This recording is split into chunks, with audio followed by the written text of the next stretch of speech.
Mati suri yaitu fenomena ketika seseorang dinyatakan meninggal dunia lalu hidup kembali. Mati suri masih menjadi misteri bagi banyak orang. Apakah mati suri benar adanya? Karena hal tersebut sulit diterima akal sehat. Mati suri terkadang didefinisikan sebagai keadaan seperti bermimpi dan pengalaman yang mengganggu serta perasaan atau pengalaman sadar keluar dari tubuh.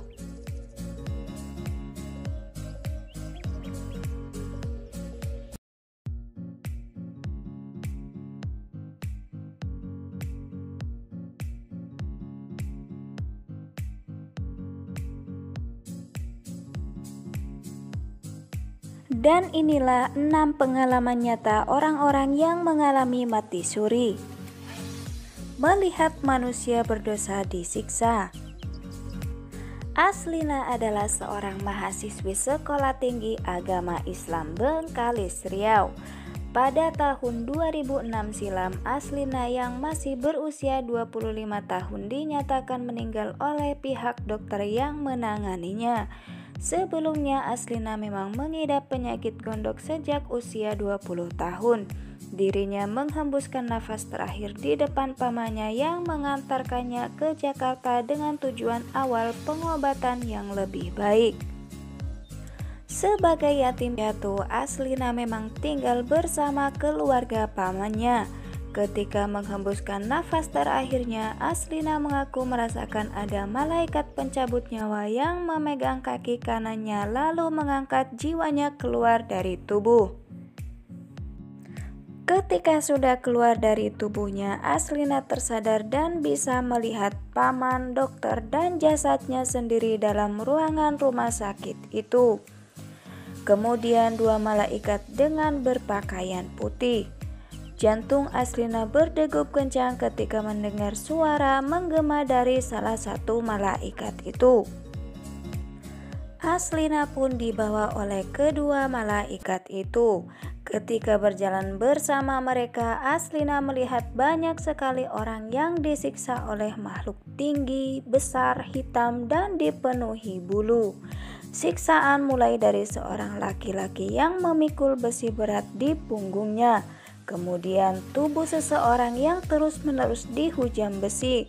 Selain itu ada pula yang kulit dan daging terkelupas. Setelah melewati tempat siksaan, Aslina bertemu dengan sosok malaikat yang mengaku sebagai amalnya. Kemudian terdengar bacaan doa di sekelilingnya. Kemudian Aslina pun dituntun untuk berjalan ke cahaya dan kembali pada tubuhnya. Disiksa terus sampai bertemu sang ibu. Ulul mengidap penyakit TBC yang pada 2002 silam dirinya tiba-tiba merasakan kedinginan yang tak tertahankan pada pukul 1 dini hari. Uniknya, Ulul mengaku bahwa dirinya sadar akan dicabut nyawanya. Namun perlahan-lahan dirinya mulai lupa akan semua kenangannya di dunia. Pada saat itu keluarganya telah menyimpulkannya bahwa dirinya telah meninggal. Sebelum benar-benar merasa hilang, dirinya masih mendengar suara tangisan keluarganya. Kemudian dia merasa hampa, merasa tubuhnya ada yang menarik dan menghempaskannya ke alam yang gelap. Dirinya pun terbangun dalam keadaan telanjang di sebuah jalanan panjang tak berujung yang sepi. Namun di tengah kebingungannya, dia tiba-tiba melihat sebuah cahaya dengan kecepatan tinggi mengarah padanya. Dia seperti tersedot ke dalamnya. Saat dia membuka matanya, tampak 3 sosok yang dia sebut sebagai monster hitam dengan wajah buruk menghampiri dan menyiksanya. Dirinya meminta ampun, tapi tak digubris oleh makhluk itu. Setelah sudah mulai tak berdaya, Ulul secara perlahan mengaku melihat ibunya dari kejauhan memandangnya. Dia pun ingin meminta tolong, tapi kata ampun malah yang keluar dari mulutnya. Tak lama setelah berteriak minta ampun pada ibunya, ketiga makhluk itu hilang. Tak lama dia pun merangkak ke arah ibunya dan seperti disentuh oleh ibunya yang membuatnya merasa semua siksaan itu hilang. Kemudian ibunya menghilang dan dia merasa tanah yang dipijaknya seperti langsung hilang dan dia terjatuh ke lembah tak berujung. Tak lama kemudian dia seperti mendarat di bantalan empuk. Kemudian dia pun sadar dari kematiannya dan mendapati keluarga yang menangisi kepergiannya. Desa aneh dan teman bermain dengan wajah pucat. Ketika masih kecil, Gunawan dikenal sebagai anak yang sering sakit-sakitan di kampungnya. Pada suatu sore, Gunawan merasakan tubuhnya tak sakit lagi dan kembali bersemangat.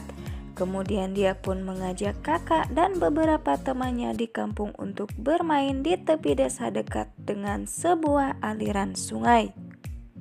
Namun Gunawan merasakan ada yang aneh ketika dia sampai di perbatasan kampungnya itu.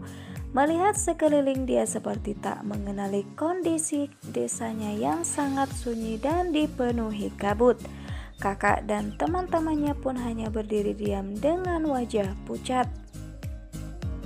Ternyata di dunia nyata Gunawan sudah tak bangun hampir 12 jam. Saat itu dokter yang ada di desa pun sudah menyerah dengan kondisinya. Gunawan sendiri akhirnya menyadari ada yang aneh.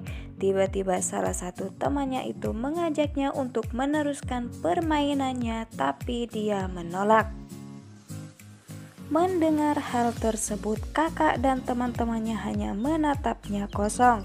Gunawan sendiri sudah ketakutan dengan raut wajah pucat dan tatapan kosong orang-orang yang dia kira dia kenal. Dia akhirnya menolak terus-terusan hingga kakaknya membawanya pulang ke rumahnya. Setelah tepat di depan rumah, Gunawan tak melihat kakaknya, tapi hanya mendengar suara tawa yang pelan-pelan menghilang. Kemudian tatapannya gelap dan dia terbangun dengan posisi badannya yang sudah siap dimandikan sebagai mayat. Menyaksikan ibu kandungnya disiksa. Seorang wanita di Probolinggo mengalami sakit parah selama 7 hari. Memasuki hari ke-7, dirinya pun dianggap meninggal. Dirinya juga merasakan sakitnya dicabut nyawanya, sakit yang tak tertahankan. Namun ketika dicabut nyawanya, wanita itu tak merasa apapun lagi. Dia pun disambut 2 malaikat berbaju putih. Kemudian dirinya dibawa oleh kedua malaikat itu ke sebuah tempat di mana ada seorang yang sedang disiksa. Tak disangka itu adalah ibu kandungnya yang sudah meninggal terlebih dahulu. Badannya digantung dengan rantai yang menusuk di tubuh, kemudian diceburkan dengan lahar panas penuh darah. Teriakan minta tolong pun didengar datang dari sang ibu. Wanita itu pun tak kuasa dan ingin menolong ibunya. Malaikat pun mencegahnya untuk mendekat. Malaikat melarangnya karena dianggap dirinya tak bisa melepaskan dosa dan akibat yang harus ditanggung oleh ibu kandungnya sendiri. Wanita itu pun bertanya apa yang dilakukan ibunya. Malaikat menjawab bahwa ibunya telah menggugurkan bayi semasa muda. Bayi tersebut adalah adiknya sendiri. Wanita itu pun terhentak dengan cerita itu dan meminta untuk melihat adiknya. Semuanya berubah ketika mereka membawanya ke lokasi adiknya.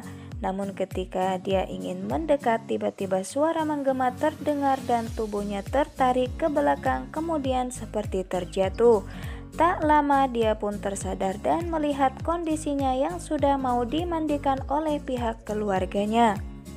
Kabur dari siksaan. Ketika masih duduk di bangku 2 SMP, Agus mengalami sakit berat. Kondisinya semakin parah sehari sebelum Lebaran. Dirinya yang sudah opname di rumah sakit pun tak bisa berbuat apa-apa selain merasa kedinginan. Namun, semakin lama tubuhnya semakin menggigil. Ketika matanya terbuka, dia melihat sekelilingnya orang-orang dengan wajah menyeramkan menahannya. Dia pun meronta-ronta ketakutan. Wajah-wajah tersebut seperti ada yang rusak dan tertawa dengan kondisi wajah yang tak wajar. Tak lama setelah itu dia merasa badannya seperti terjatuh dalam tanah. Tersadar dia langsung lari ke arah cahaya di ujung ruangan yang dipenuhi tanah ini. Jalanan menanjak semakin membuat dia ketakutan, ditambah melihat banyak ular kobra yang mengejarnya di belakang. Agus berhasil lepas dari kejaran kobra, tapi dia merasa terangkat dan berada dalam suatu ruangan lagi. Tersadar dengan sayup-sayup, dia melihat 10 orang di sekelilingnya terikat dan seperti habis disiksa. Agus pun tambah ketakutan melihat seorang berbadan besar dengan alat-alat penyiksa seperti besi dan pisau. Dia melihat orang di sampingnya disiksa dengan tusukan, dikuliti sampai dicambuk. Dirinya pun berteriak ketakutan. Namun ajaibnya ikatan yang tadinya erat pada badannya terlepas dan dia lari. Dia menyusuri sebuah sungai dengan ujung yang terang.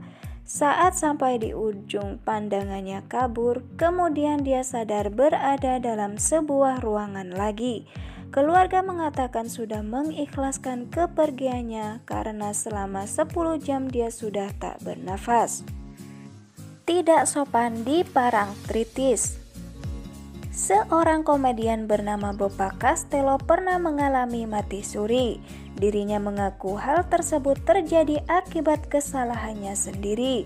Bopak yang jalan-jalan ke Parangtritis, Yogyakarta tidak mengindahkan peringatan tidak boleh buang air kecil sembarangan. Selain itu, Bopak juga menganggap remeh akibat yang diperingatkan temannya. Keesokannya, dirinya tiba-tiba meninggal selama 3 hari. Bopak bercerita bahwa dirinya seperti tiba-tiba lepas dari raganya. Selama mati suri, dia seperti kembali ke keraton Yogyakarta dan Parangtritis. Namun, hal lain yang terjadi adalah dia bertemu dengan seorang wanita berpakaian seperti ratu. Dirinya pun diperingati untuk tidak melakukan hal tersebut lagi. Kalau melakukan lagi, dia tidak akan bisa kembali ke dunia nyata. Setelah itu, Bopak seperti ditarik oleh magnet besar dan kembali ke tubuhnya. Saat kembali, Bopak seperti kesurupan karena langsung melukis sosok-sosok misteri yang ditemuinya.